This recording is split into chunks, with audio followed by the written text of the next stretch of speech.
അസ്സലാമു അലൈക്കും വറഹ്മത്തുള്ളാഹി. ദഅവാനുഭവങ്ങൾ 23. അന്തമാൻ ജീവിതം വാശിയിൽ വിരിഞ്ഞ 4.5 വർഷങ്ങൾ രണ്ടാം ഭാഗം.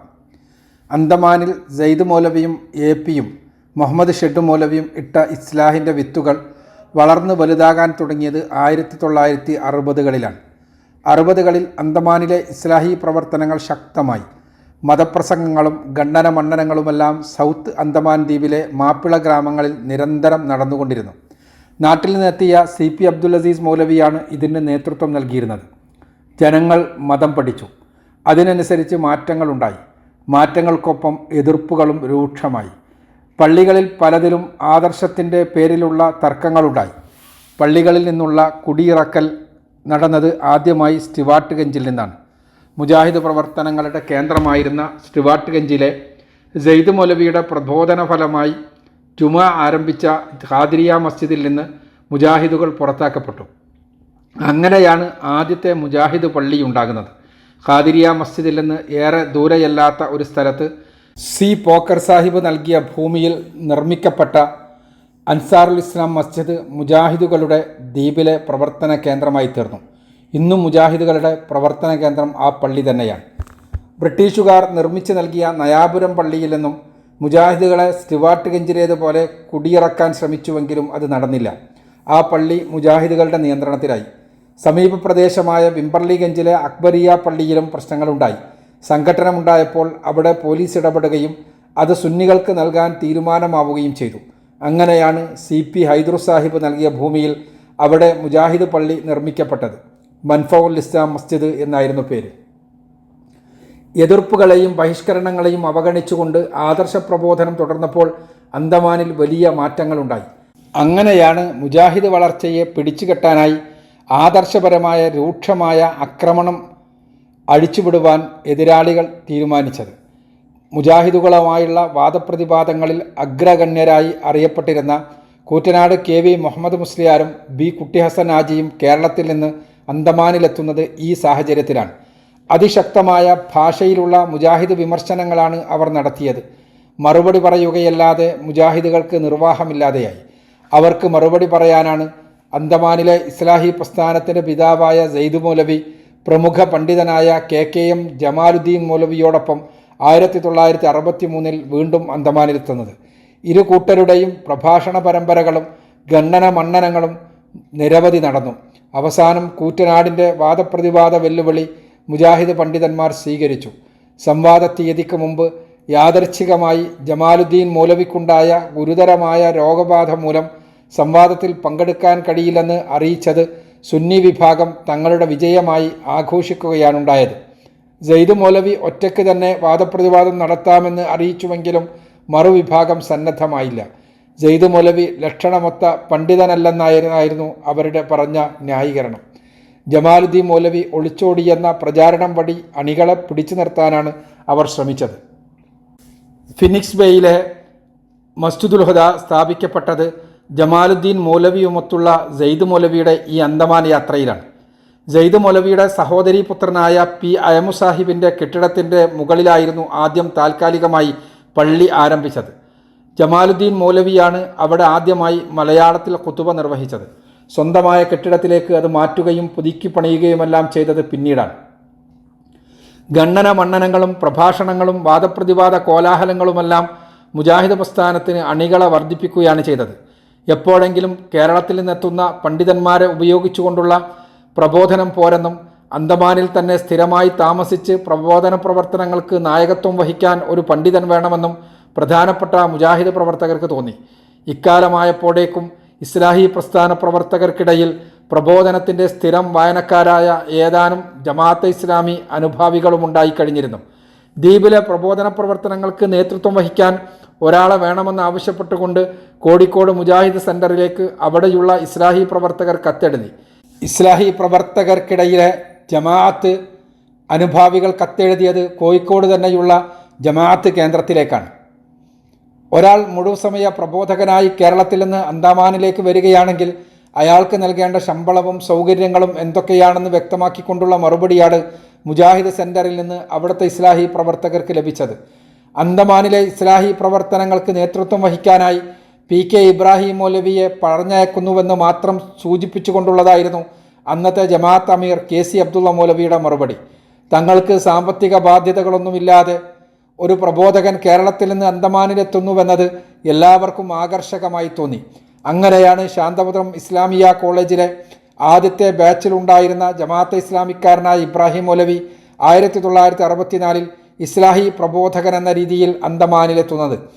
മുജാഹിദ് പ്രസ്ഥാനവും ജമാഅത്തെ ഇസ്ലാമിയും തമ്മിലുള്ള വ്യത്യാസമൊന്നും അറിയാതിരുന്ന അന്തമാൻ മുജാഹിദുകൾക്കിടയിൽ ചിട്ടമായ പ്രവർത്തനങ്ങൾ വഴി ജമാഅത്തെ ഇസ്ലാമി വളർത്തിക്കൊണ്ടുവരികയായിരുന്നു PK ഇബ്രാഹിം മൗലവിയുടെ ദൗത്യം. തൻ്റെ പ്രവർത്തന കേന്ദ്രം മുജാഹിദ് പ്രവർത്തനങ്ങളുടെ കേന്ദ്രമായിരുന്ന സ്റ്റുവാർട്ട് ഗഞ്ചിലെ അൻസാറുൽ ഇസ്ലാം മസ്ജിദ് തന്നെ ആക്കിക്കൊണ്ടാണ് മൗലവി ആ ദൗത്യ നിർവഹണത്തിന് ശ്രമിച്ചത്. മുഹമ്മദ് ഷെഡു മൗലവിക്ക് ശേഷം പോർട്ട് ബ്ലെയർ ഭാഗത്ത് മുജാഹിദുകൾക്ക് കാര്യമായ പ്രബോധകരൊന്നുമില്ലാത്ത അവസ്ഥയിൽ അവിടെയും ജമാഅത്ത് വളർത്താനായി തൻ്റെ ഭാര്യ സഹോദരനും ശാന്തപുരത്തെ സതീർത്ഥ്യനുമായിരുന്ന BK അബ്ദുറഷീദ് മൗലവിയെ വരുത്തുകയും ഫൊണിക്സ് ബേ പള്ളിയിലെ ഇമാമും ഖത്തീബും മദ്രസാധ്യാപകനുമായി നിയമിക്കുകയും ചെയ്തു. അതിനുശേഷമാണ് ഒരാൾക്ക് ശേഷം മറ്റൊരാളായി ഹൈദരലി ശാന്തപുരം, കുറ്റ്യാടി സൂപ്പി മൗലവി, T അബ്ദുറഹ്മാൻ തിരൂർക്കാട്, അയ്യൂബ് മൗലവി, ഏറിയാട് അബ്ദുറസാഖ് മൗലവി, പാലേരി മൂസ മൗലവി, ശാന്തപുരം സുബൈർ മൗലവി, KT അബ്ദുറഹീം മൗലവി എന്നീ ജമാഅത്ത് മൗലവിമാർ അന്തമാനിലെത്തുന്നത്. ഇവരുടെയെല്ലാം പ്രവർത്തനങ്ങളുടെ ഫലമായി അന്തമാനിലുള്ള മുജാഹിദുകളെല്ലാം മെല്ലെ മെല്ലെ ജമാഅത്തെ ഇസ്ലാമിയുടെ പ്രവർത്തകരോ അനുഭാവികളോ ആയിത്തീർന്നു. തൻ്റെ പ്രവർത്തന കേന്ദ്രമായി ഇബ്രാഹിം മൗലവി മാറ്റിയ മുജാഹിദുകളുടെ ആദ്യത്തെ പള്ളിയായ സ്റ്റുവാർട്ട് ഗഞ്ചിലെ അൻസാറുൽ ഇസ്ലാം മസ്ജിദിന് കീഴിലുള്ള മദ്രസയിൽ 1964 ആരംഭിച്ചതാണ് മർക്കസു തഅലീമുൽ ഇസ്ലാമി. ജമാഅത്തെ ഇസ്ലാമിയുടെ അന്തമാനിലെ പ്രവർത്തന കേന്ദ്രമെന്ന രീതിയിൽ സ്ഥാപിക്കപ്പെട്ടതായിരുന്നു മർക്കസ്. ശാന്തപുരം ഇസ്ലാമിയ കോളേജിൻ്റെ മാതൃകയിലുള്ള സ്ഥാപനമായി അതിനെ വളർത്തിക്കൊണ്ടുവരാനായിരുന്നു പദ്ധതിയെങ്കിലും അതൊന്നും പുറത്തറിയാക്കാത്ത രീതിയിലായിരുന്നു അതിൻ്റെ പ്രവർത്തനങ്ങൾ നടത്തിയിരുന്നത്. മർക്കസിൻ്റെ 2ാം വാർഷികത്തോടനുബന്ധിച്ച് 1966 അന്തമാനിലെത്തിയ കർണാടകക്കാരനായ ജമാഅത്തിൻ്റെ അഖിലേന്ത്യാ സെക്രട്ടറി സയ്യിദ് ഹാമിദ് ഹുസൈൻ സാഹിബ് 2 ആഴ്ചകൾ അവിടെ താമസിക്കുകയും വ്യത്യസ്ത സ്ഥലങ്ങളിൽ ജമാഅത്തിൻ്റെ മുത്തഫിഖ് ഹൽക്കകൾ സ്ഥാപിക്കുകയും ചെയ്തതോടെയാണ് ജമാഅത്തെ ഇസ്ലാമിയുടെ പ്രവർത്തനങ്ങളാണ് മർക്കസ് കേന്ദ്രമാക്കി നടക്കുന്നതെന്ന് പുറം ലോകം മനസ്സിലാക്കുന്നത്. അതോടെ രൂക്ഷമായ എതിർപ്പുകളുണ്ടായി. പ്രധാനമായും എതിർത്തത് അവിടെയുള്ള വിദ്യാർത്ഥികളുടെ രക്ഷിതാക്കളായിരുന്നു.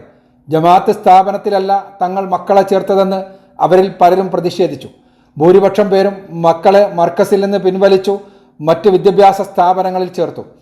സ്ഥാപനത്തിൽ തന്നെ തുടർന്ന 12 പേരെ തിരൂർക്കാട്ടും ശാന്തപുരത്തുമുള്ള ജമാഅത്ത് സ്ഥാപനങ്ങളിൽ ചേർക്കുകയും മർക്കസ് കെട്ടിടത്തിൽ അൻസാറുൽ ഇസ്ലാം മദ്രസ മാത്രം നടക്കുന്ന സ്ഥിതിയുണ്ടാവുകയും ചെയ്തു. അന്നവിടെയുണ്ടായിരുന്ന ജമാഅത്ത് പ്രബോധകൻ KT അബ്ദുറഹീം മൗലവി തൻ്റെ പ്രവർത്തന കേന്ദ്രമായി വിംബർലിഗഞ്ച് മൻഫഉൽ ഇസ്ലാം മസ്ജിദിനെ തെരഞ്ഞെടുക്കുകയും അന്തമാനിലെ ജമാഅത്ത് പ്രവർത്തനങ്ങളുടെ അച്ചുകൊണ്ട് വിംബർലിഗഞ്ച് ഗ്രാമമായി തീരുകയും ചെയ്യുന്നത് ഈ സാഹചര്യത്തിലാണ്. 1975 അടിയന്തരാവസ്ഥക്കാലത്ത് മറ്റു സ്ഥലങ്ങളിലേതുപോലെ ജമാഅത്തെ ഇസ്ലാമി അന്തമാനിലും നിരോധിക്കപ്പെട്ടപ്പോൾ PK ഇബ്രാഹിം മൗലവി അടക്കം 12 പേർ അറസ്റ്റ് ചെയ്യപ്പെട്ടു. വിംബർലിഗഞ്ചിലെയും സ്റ്റുവാർട്ട് ഗഞ്ചിലെയും മദ്രസകൾ അടച്ചുപൂട്ടി. ജമാഅത്തെ ഇസ്ലാമിയുടെ പ്രവർത്തനങ്ങൾ താൽക്കാലികമായി നിലച്ചു. അടിയന്തരാവസ്ഥ അവസാനിച്ച് ജയിൽ മോചിതനായ ശേഷം മൗലവി അടക്കമുള്ളവരുടെ നേതൃത്വത്തിൽ സ്ഥാപിക്കപ്പെട്ടതാണ് സ്റ്റുവാർട്ട് ഗഞ്ചിലെ MES സ്കൂൾ. ആദ്യം സ്കൂൾ നടന്നത് ഇബ്രാഹിം മൗലവിയോടൊപ്പം ജയിലിലുണ്ടായിരുന്ന AP മുഹമ്മദ് സാഹിബിൻ്റെ വീടിൻ്റെ മുകളിലെ നിലയിൽപ്പെട്ടായിരുന്നു. പിന്നീട് അദ്ദേഹവും അമ്മാവൻ പുത്തൂർ ബാപ്പു സാഹിബും കൂടി ദാനമായി നൽകിയ സ്ഥലത്ത് നിർമ്മിച്ച അൻസാറുൽ ഇസ്ലാം മദ്രസ കെട്ടിടത്തിലേക്ക് അത് മാറ്റി. AP മുഹമ്മദ് സാഹിബും ഇംഗ്ലീഷ് അധ്യാപകനായ T ഹംസ മാസ്റ്ററും സ്കൂളിൻ്റെ സാരഥികളായി തീർന്നതുപോലെ സ്കൂൾ പുരോഗമിക്കുകയും അമുസ്ലിങ്ങളടക്കം നിരവധി പേർ സ്കൂളിൻ്റെ ഗുണഭോക്താക്കളായി തീരുകയും ചെയ്തു. 1969 ഭാര്യാസമേതം AP അബ്ദുൽ ഖാദർ മൗലവി അന്തമാനിലുള്ള തൻ്റെ ബന്ധുക്കളെ സന്ദർശിച്ചിരുന്നുവെങ്കിലും അവിടുത്തെ പ്രസ്ഥാന പ്രവർത്തനങ്ങളിലൊന്നും അപ്പോൾ ഇടപെട്ടിരുന്നില്ല. തികച്ചും സ്വകാര്യമായിരുന്നു ആ ഹ്രസ്വ സന്ദർശനം. അപ്പോഴേക്ക് ജ്യേഷ്ഠൻ AP അബ്ദുള്ള കുട്ടി സാഹിബിനും മറ്റു കുടുംബക്കാർക്കും ആദർശത്തിൻ്റെ പേരിൽ തുടങ്ങിയ അദ്ദേഹത്തോടുള്ള വ്യക്തിവിരോധം ഇല്ലാതെയാകാൻ ആരംഭിച്ചിരുന്നു. ഭാര്യയോടും മക്കളോടുമൊപ്പം പിന്നീട് അദ്ദേഹം അന്തമാനിലെത്തുന്നത് ഒരു വ്യാഴവട്ടത്തിന് ശേഷം 1981 അന്തമാനിലെ സുന്നി പ്രസ്ഥാനത്തിൻ്റെയും സമസ്തയുടെ കീഴിൽ നടക്കുന്ന റൗദത്തുൽ ഉലൂം അറബിക് കോളേജിൻ്റെയുമെല്ലാം നേതൃത്വത്തിൽ അപ്പോൾ ജ്യേഷ്ഠനുണ്ടായിരുന്നുവെങ്കിലും എനിക്ക് എൻ്റെ വഴി, അനുജന് അവൻ്റെ വഴി എന്ന നിലപാടിലെത്തിക്കഴിഞ്ഞിരുന്നു അദ്ദേഹം. കോൺഗ്രസ് രാഷ്ട്രീയത്തിൽ സജീവമായിരുന്ന അദ്ദേഹം ഏറെക്കാലം പഞ്ചായത്ത് പ്രസിഡന്റും 10 വർഷത്തോളം പ്രദേശ് കൗൺസിൽ അംഗവുമായിരുന്നു. അന്തമാനിലെ കൗൺസിലർക്ക് കേന്ദ്രത്തിലെ ഡെപ്യൂട്ടി മിനിസ്റ്ററുടെ പദവിയാണുള്ളത്. കേന്ദ്ര ഭരണ പ്രദേശമെന്ന നിലയിൽ സ്വാഭാവികമായും ഉദ്യോഗസ്ഥ ഭരണം നടക്കുന്ന അന്തമാനിൽ ഉദ്യോഗസ്ഥർക്കെല്ലാം കുട്ടിസാഹിബ് എന്നറിയപ്പെട്ട അദ്ദേഹത്തെ ബഹുമാനവും ഭയവുമായിരുന്നു. അഴിമതിയുടെ കറപുരളാത്ത രാഷ്ട്രീയക്കാരൻ എന്ന ഖ്യാതിയുള്ള അദ്ദേഹത്തിൻ്റെ ഔദ്യോഗിക സന്ദർശന വേളകളിൽ നേരിൽ സന്ദർശിച്ചും വീട്ടിലേക്ക് സൽക്കരിച്ചുമെല്ലാമാണ് ആദർശത്തിൻ്റെ പേരിൽ അറ്റുപോയിരുന്ന കുടുംബബന്ധം AP വിളക്കിച്ചേർക്കുകയും ശാക്തീകരിക്കുകയും ചെയ്തത്. ജ്യേഷ്ഠനോടുള്ള ബന്ധം നന്നായതോടെ മറ്റു കുടുംബക്കാരുമായും AP നല്ല ബന്ധത്തിലായി. അങ്ങനെയാണ് കുടുംബക്കാരെയെല്ലാം സന്ദർശിക്കുകയും ബന്ധങ്ങൾ കൂടുതൽ സുദൃഢമാക്കുകയും ചെയ്യുകയെന്ന ലക്ഷ്യത്തോടെ കുടുംബത്തോടൊപ്പം അദ്ദേഹം അന്തമാനിലെത്തുന്നത്. കേരള നദുവത്തുൽ മുജാഹിദീൻ സെക്രട്ടറിയായിരിക്കെ 1981 അന്തമാൻ സന്ദർശിച്ച AP അബ്ദുൽ ഖാദർ മൗലവി അക്ഷരാർത്ഥത്തിൽ തന്നെ ഞെട്ടിപ്പോയി. സെയ്ദ് മൗലവിയും ഷെഡ് മൗലവിയും ജമാലുദ്ദീൻ മൗലവിയും ഏനു മൗലവിയും പോക്കു മൗലവിയും താനും അബ്ദുൽ അസീസ് മൗലവിയുമെല്ലാം അധ്വാനിച്ചും പ്രഭാഷണങ്ങളും സംവാദങ്ങളും നടത്തിയും വത്സരങ്ങളും പീഡനങ്ങളും സഹിച്ചുമെല്ലാം വളർത്തിക്കൊണ്ടുവന്ന മുജാഹിദ് പ്രസ്ഥാനം അന്തമാനിൽ പൂർണ്ണമായും വേരറ്റുപോയിരിക്കുന്നു. പാരമ്പര്യ വിശ്വാസങ്ങളോട് പോരടിച്ച് മുജാഹിദുകൾ ഉണ്ടാക്കിയ സ്റ്റിവാർട്ട്ഗഞ്ച് അൻസാറുൽ ഇസ്ലാം മസ്ജിദും മിമ്പർലിഗഞ്ച് മൻഫഉൽ ഇസ്ലാം മസ്ജിദും അടക്കമുള്ള മുജാഹിദ് പള്ളികളെല്ലാം ജമാഅത്തെ ഇസ്ലാമിയുടെ പ്രവർത്തന കേന്ദ്രങ്ങളായിരിക്കുന്നു. ആദർശ പ്രബോധനം വഴി പ്രസ്ഥാനത്തിന് വീണ്ടും അന്തമാനിൽ അടിത്തറ പണിയാൻ തന്നെ AP തീരുമാനിച്ചു.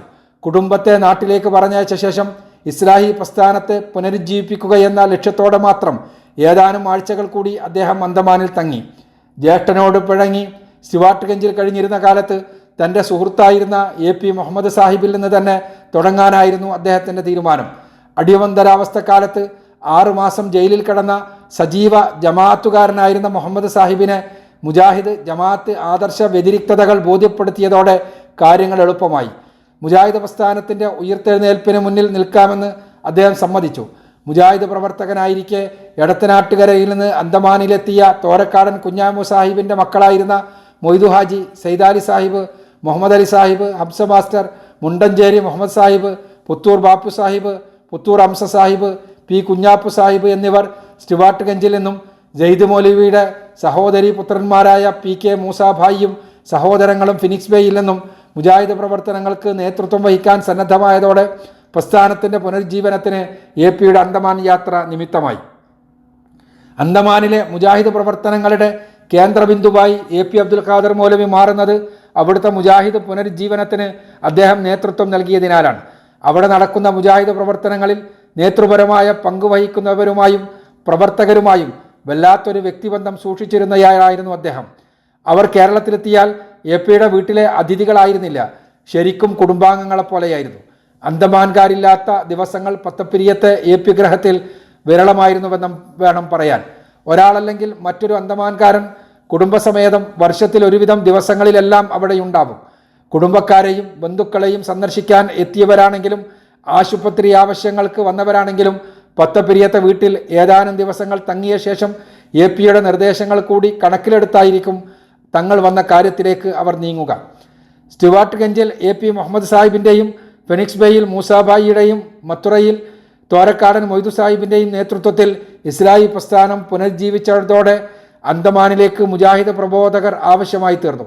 AP നിർദ്ദേശപ്രകാരം പ്രബോധകനായി ആദ്യം അവിടെ എത്തുന്നത് മാറഞ്ചേരിക്കാരനായ P ഉബൈദുള്ള മൗലവിയായിരുന്നു.